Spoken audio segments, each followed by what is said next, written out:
Hello दोस्तों, कैसे हैं आप सब लोग। उम्मीद करता हूं काफी अच्छे होंगे। तो दोस्तों कल है तारीख 16 दिसंबर मतलब मंडे, और कल आईपीओ के लिए थोड़ी सी बहार रहेगी, मतलब काफी अच्छा दिन रहने वाला है। क्योंकि एक तो आईकेएस आईपीओ, इन्वेंचरस नॉलेज सॉल्यूशंस का आईपीओ कल की तारीख में आखिरी दिन है। तो क्या इस आईपीओ में अप्लाई करना चाहिए, नहीं करना चाहिए, इस पर हमारा फाइनल डिसीजन क्या है, करे तो लिस्टिंग गेन्स के हिसाब से या लॉन्ग टर्म के हिसाब से, वो हम जानेंगे। उसके अलावा कल जो तीन आईपीओ है, विशाल मेगा मार्ट का आईपीओ, साई लाइफ साइंस का आईपीओ, मोबीक्विक का आईपीओ, उनका अलॉटमेंट स्टेटस आने वाला है। कब और कहां चेक करना है वो तो जानेंगे ही। उनका लेटेस्ट डिमांड वगैरह कैसी है, ग्रे मार्केट का प्रीमियम क्या चल रहा है, वो भी हम जानेंगे। उसके अलावा अभी 3 नए अपकमिंग आईपीओ की टेंटेटिव डेट्स आ गई है। 3 नए अपकमिंग आईपीओ, ऑलरेडी बहुत सारे आईपीओ दिसंबर के अंदर है, लोग कंफ्यूज बैठे हैं कहां अप्लाई करें कहां नहीं करें। और 3 और नए अपकमिंग आईपीओ की टेंटेटिव डेट्स आ गई है। 2 की तो डेट फिक्स हो गई है। तो मतलब अगर इनकी भी डेट अगर फिक्स हो गई तो 19 से लेकर 20 दिसंबर के बीच में 5 आईपीओ एक साथ ओपन रहेंगे। अब लोग कहां अप्लाई करेंगे, किसको छोड़ेंगे। जिनके पास फंड बढ़िया पड़ा है उनके तो कोई टेंशन नहीं है, जिनके पास फंड नहीं है उनके लिए तो टेंशन वाली बात है ना। तो मतलब इतने आईपीओ नहीं आने चाहिए। आपको क्या लगता है, इतने आईपीओ एक साथ इतने आने चाहिए, नहीं आने चाहिए, धीरे धीरे करके आए तो बढ़िया रहता है। अब टोटल अगर बात करें दिसंबर महीने के अंदर 11 आईपीओ की तो अनाउंसमेंट हो चुकी है। अभी और आएंगे तो और गलत बात है, इतने ज्यादा तो नहीं आने चाहिए। तो वीडियो शुरू करने से पहले दोस्तों Telegram, Instagram, WhatsApp channel, free में डीमेट अकाउंट, सबकी लिंक डिस्क्रिप्शन के अंदर है। एंजल और ऑपस्टॉक्स के साथ बिल्कुल फ्री में खुलवा सकते हैं डीमेट अकाउंट। अब सबसे पहले आईकेएस आईपीओ मतलब इन्वेंचरस नॉलेज सॉल्यूशंस का आईपीओ, इस पर हमारा फाइनल डिसीजन क्या है। देखिए सारी चीजें मैं क्लियर करूंगा, डिसीजन आपको अपनी रिस्क अपना एनालिसिस लगा के बनाना है।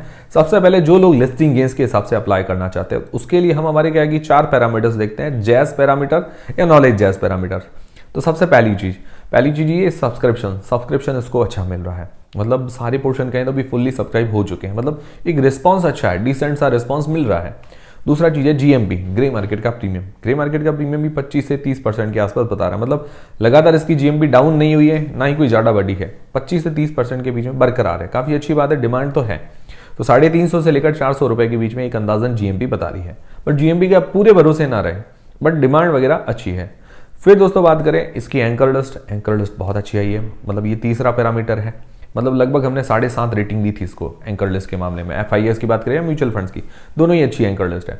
फिर अगर बात करें वैल्यूएशंस, जो हमारा चौथा पैरामीटर है, वैल्यूएशंस के हिसाब से देखिए तो कोई भी पीयर कंपेटिटर तो है नहीं, किससे कंपेयर करेंगे। तो बट अगर फेस वैल्यू 1 रुपये पर अगर इसका प्राइस बैंड देखिए तो थोड़ा सा महंगा तो नजर आ ही रहा है, ठीक है। तो जो 4 पैरामीटर्स हैं उनमें से 3 पैरामीटर तो सही नजर आ रहे हैं, मतलब सेफ्टी नजर आ रही है, ज्यादा रिस्क नजर नहीं आ रहा है। उस हिसाब से लग रहा है कि भाई लिस्टिंग इसके हिसाब से ज्यादा रिस्क तो नहीं, ठीक है, ठीक ठाक रिस्क है, रिस्क तो सब में होता है। और मेरा भी विचार लिस्टिंग गेन्स के हिसाब से ही बन रहा है। बाकी देखते हैं आगे क्या क्या होता है। आप लोग क्या करेंगे मुझे कमेंट करके बता दीजिएगा। फिर लॉन्ग टर्म के हिसाब से इसके पॉजिटिव्स और नेगेटिव्स दोनों ही देख लेते हैं। पॉजिटिव में क्या है कि इसका सेक्टर अच्छा है, मतलब ये जो सेक्टर है अपने आप में यूनिक सेक्टर है और पहली कंपनी है इंडिया के अंदर लिस्ट होने जा रही है। एडमिनिस्ट्रेटिव सर्विस देती है, जो भी हेल्थ केयर सेक्टर की कंपनी है। सारे क्लाइंट्स लगभग ऑस्ट्रेलिया, यूएसए, कनाडा से हैं, मतलब बाहर के ही क्लाइंट्स हैं। बाकी फाइनेंशियली अच्छी नजर आ रही है, रेवेन्यू प्रॉफिट के अंदर अच्छी ग्रोथ है। मतलब जो कंपनियां ग्रोथ की उम्मीद करती है, मार्केट उम्मीद करता है कि हर साल ग्रोथ हो, वैसी ग्रोथ देखने को मिल रही है। प्रॉफिट मार्जिन भी काफी अच्छे हैं, अभी नियरली 20% के प्रॉफिट मार्जिन है इस साल। पिछले साल तो 30% के थे। हालांकि जब भी प्रॉफिट रेवेन्यू बढ़ता है, रेवेन्यू ग्रोथ होती है तो मार्जिन हल्के से कम होते हैं। बाकी एंकर लिस्ट अच्छी है, कोई भी पीयर कंपटीटर नहीं है, कितनी अच्छी बात है। बाकी आरओई, आरओसी वगैरह बढ़िया है। तो ये चीजें इसके पॉजिटिव्स नजर आ रही है। नेगेटिव क्या है, नेगेटिव में एक तो मैंने आपको बताया वैल्यूएशन हल्की सी महंगी नजर आ रही है, बट कोई पीयर कंपटीटर भी नहीं है, तो टेंशन वाली इतनी ज्यादा बात नहीं है। दूसरा इसके ऊपर थोड़ा सा डेट है, वो पे करना चाहिए था। पूरा का पूरा ओएफएस है, थोड़ा मतलब लेके आते वो फ्रेश इश्यू, तो अपना डेट पे कर लेते तो बढ़िया कंपनी ये और ज्यादा साबित हो सकती थी। हालांकि बात करें जो कंपनी का पास रिजर्व्स कैश देखें या एनुअल प्रॉफिट देखें तो उस हिसाब से हमने ये डेट पे करने की तो कैपेसिटी रखती है। बट क्या होता है कि भाई डेट फ्री हो तो बढ़िया लगता है, कैश रिच कंपनी क्या है कि मार्केट को ये पसंद आती है। बाकी ओवरऑल विशेष ऐसा कुछ नेगेटिव नहीं है, लॉन्ग टर्म के हिसाब से भी ठीक नजर आ रही है। ओवरऑल देखें, ओवरऑल मुझे ऐसा लग रहा है कि भाई लिस्टिंग इसके हिसाब से ठीक है। बाकी आगे लॉन्ग टर्म के हिसाब से सोचेंगे। अभी क्या है कि जनरली मैं लॉन्ग टर्म में पोर्टफोलियो में कैसे शेयर सकता हूँ, मतलब मैंने आपको बताया जैसे राजा शेयर्स होते हैं, जैसे मैंने आपको बताया पीडीलाइट वगैरह, जैसे ये लीडिंग कंपनी जो होती है अपने सेक्टर के अंदर, लीडिंग कंपनी जिनके फाइनेंशियल्स बहुत अच्छे हों, हर साल प्रॉफिट मार्जिन में अच्छी ग्रोथ देखने को मिले, रेवेन्यू में ग्रोथ देखने को मिले, ऐसी कंपनीज में जनरली लगता हूँ। और ज़्यादातर सेक्टर में लीडिंग टॉप कंपनी होनी चाहिए, जैसे आईजीआई अभी आया था, उस टाइप की कंपनीज को मैं जनरली अपने पोर्टफोलियो में जगह देता हूँ। ये भी ठीक है, बट अगर इसको रखना होगा, अगर मुझे मान लो अलॉट हो जाता है तो मैं ऐसे रखूंगा भाई जितने भी मान लो 10 शेयर्स हैं तो मैं 5 सेल कर दूंगा, 5 को रखूंगा। ऐसी मेरी स्ट्रेटजी रहेगी। आप क्या करेंगे मुझे कमेंट करके बता दीजिएगा। बाकी मेरी तरफ से अप्लाई करने नहीं करने का डिसीजन नहीं है, जो भी आप डिसीजन बनाएं अपनी रिस्क अपना एनालिसिस लगा के बनाएं। फिर दोस्तों जो 3 आईपीओ के अलॉटमेंट स्टेटस आने वाले हैं, वैसे अलॉटमेंट स्टेटस को लेकर जानकारी मैं टेलीग्राम व्हाट्सएप चैनल पर दे देता हूं, इसलिए ज्वाइन करके रख लीजिए ताकि छोटा मोटा अपडेट वहां पर मिलता रहे। कभी कभार कोई लोगों को वीडियो का नोटिफिकेशन भी नहीं मिलता है, ठीक है, यूट्यूब पे सब्सक्राइब किया हुआ है, ऑल नोटिफिकेशन ऑन किया हुआ है तो भी नहीं मिलता नोटिफिकेशन, तो टेलीग्राम और व्हाट्सएप चैनल पर मिल जाएगा, तो फटाफट उसको ज्वाइन कर लीजिए। सबसे पहले विशाल मेगा मार्ट का आईपीओ के फिनटेक की वेबसाइट पर कल की तारीख में 16 दिसंबर को इसका अलॉटमेंट स्टेटस आने वाला है। लगभग रात को ही आता है 8-9 बजे के बाद में। विशाल मेगा मार्ट के अंदर अलॉटमेंट के चांसेस ज्यादा है। आप में से किन किन लोगों ने इस आईपीओ में अप्लाई किया है कमेंट करके बता दीजिएगा। फिर मोबीक्विक का आईपीओ, इसका अलॉटमेंट स्टेटस लिंक्डइन टाइम की वेबसाइट पर हमें देखने को मिलेगा लगभग 16 दिसंबर कल की तारीख में ही। और ये लिंक्डइन टाइम कभी कभार लेट करता है, तो हो सकता है कि भाई हमें 10-11 भी बज जाए या फिर 17 दिसंबर की सुबह भी देखने को मिल जाए, ऐसा पॉसिबल है। या आधी रात को 2-3 बजे भी देखने को मिल जाए, कभी कभार ऐसा भी होता है।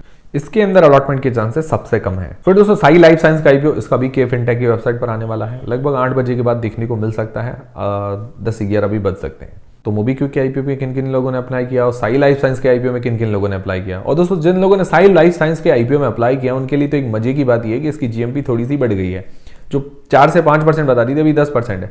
मैंने आपको कहा था ना कि जो लोग रिस्क लेंगे, जिनको लेना है रिस्क, उनके लिए हो सकता है मान लो लॉटरी भी खुल जाए और लॉस भी हो जाए। तो जो लोग रिस्क लेते हैं कभी कभार उनको फायदा होता है। अब देखते हैं लिस्टिंग वाले दिन क्या होता है। अभी तक तो जीएमपी बता रही है, मान लो लिस्टिंग वाले दिन डाउन हो जाए, वो तो मार्केट का आप कुछ नहीं कह सकते। तो अभी साई लाइफ साइंस की जो जीएमपी नियरली 10% के आसपास बता रही है, 50 से 60 रुपए पर शेयर, एक अंदाजा। फिर विशाल मेगा मार्ट की जो जीएमपी 20 से 25% बता रही है, लगभग 16 से लेकर 20 रुपए के बीच में, एक अंदाजन। मोबीक्विक आईपीओ की जीएमपी लगातार शुरुआत से ही अच्छी थी, अभी तक अच्छी है, 50 से 60% के बीच में है, 150 से 170 रुपए के बीच में अंदाजन। फिर इंटरनेशनल जेमोलॉजिकल इंस्टीट्यूट मतलब आईजीआई का आईपीओ, उसकी भी जीएमपी लगातार अगर बात करें तो भाई 15 से लेकर 25% के बीच में मूव हो रही है लगातार। अभी आज की तारीख में 20% के आसपास आप इसको कह सकते हैं। लगभग आप मान के चलिए तो 80 से लेकर 100 रुपए के बीच में इसकी जीएमपी बता रही है। वैसे जीएमपी के आप भरोसे ना रहें। फिर ममता मशीनरीज, इसकी भी जीएमपी नियरली 30% के आसपास बता रही है, इसकी भी डिमांड वगैरह अच्छी बता रही है, लगभग 80 से 90 रुपए पर शेयर के हिसाब से एक अंदाजन बता रही है। रिव्यू का वीडियो भी आपको जल्दी ही मिल जाएगा। तो ये जो अभी आईपीओज हैं जिनकी डेट्स प्राइस बैंड वगैरह आ गए हैं उनके बारे में जानकारी। अब जो अपकमिंग आईपीओज हैं मतलब जिनकी टेंटेटिव एक अंदाजन डेट्स आई है, तो उनमें से एक डैम कैपिटल DAM कैपिटल 19 से लेकर 23 दिसंबर के बीच में ये आईपीओ ओपन रहेगा। इसकी ज्यादा जानकारी तभी दूंगा तब क्या है कि इसकी प्राइस बैंड मार्केट लॉट वगैरह सारी चीजें आ जाए तो आपको जानकारी दे दूंगा। फिर दूसरा है सनातन टेक्सटाइल्स, इसकी भी 19 से लेकर 23 दिसंबर के बीच में एक टेंटेटिव एक अंदाजा डेट्स वगैरह आ गई है। इसका टेक्सटाइल वगैरह का काम है, ज्यादा डिटेल्स रिव्यू वाले वीडियो के अंदर जब इसकी डेट्स वगैरह आ जाएगी उसके बाद। फिर 20 से लेकर 24 दिसंबर के बीच में एक और नया अपकमिंग आईपीओ वेंटिव हॉस्पिटैलिटी, इसकी भी टेंटेटिव डेट्स आई है 20 से लेकर 24 दिसंबर के बीच में।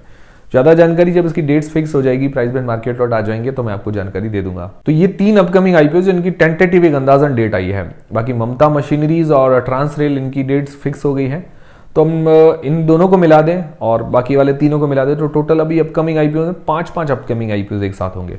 और पिछले दिसंबर के आईपीओ देखें तो 6 वो आईपीओ, तो 6 और 5 टोटल अभी 11 आईपीओ हो गए हैं। इतने ज्यादा है, हो सकता है और भी अनाउंसमेंट होते हुए देखने को मिले, मतलब शॉक देखने को मिले लोगों को। हालांकि इतने आईपीओ एक साथ नहीं आने चाहिए क्योंकि लोगों के पास फंड का मैनेजमेंट भी सही नहीं होता है। और अगर आप बात करें बड़े इन्वेस्टर्स जो बड़े एंकर वगैरह होते हैं उनके पास भी सही तरह से फंड मैनेज नहीं हो पाता है।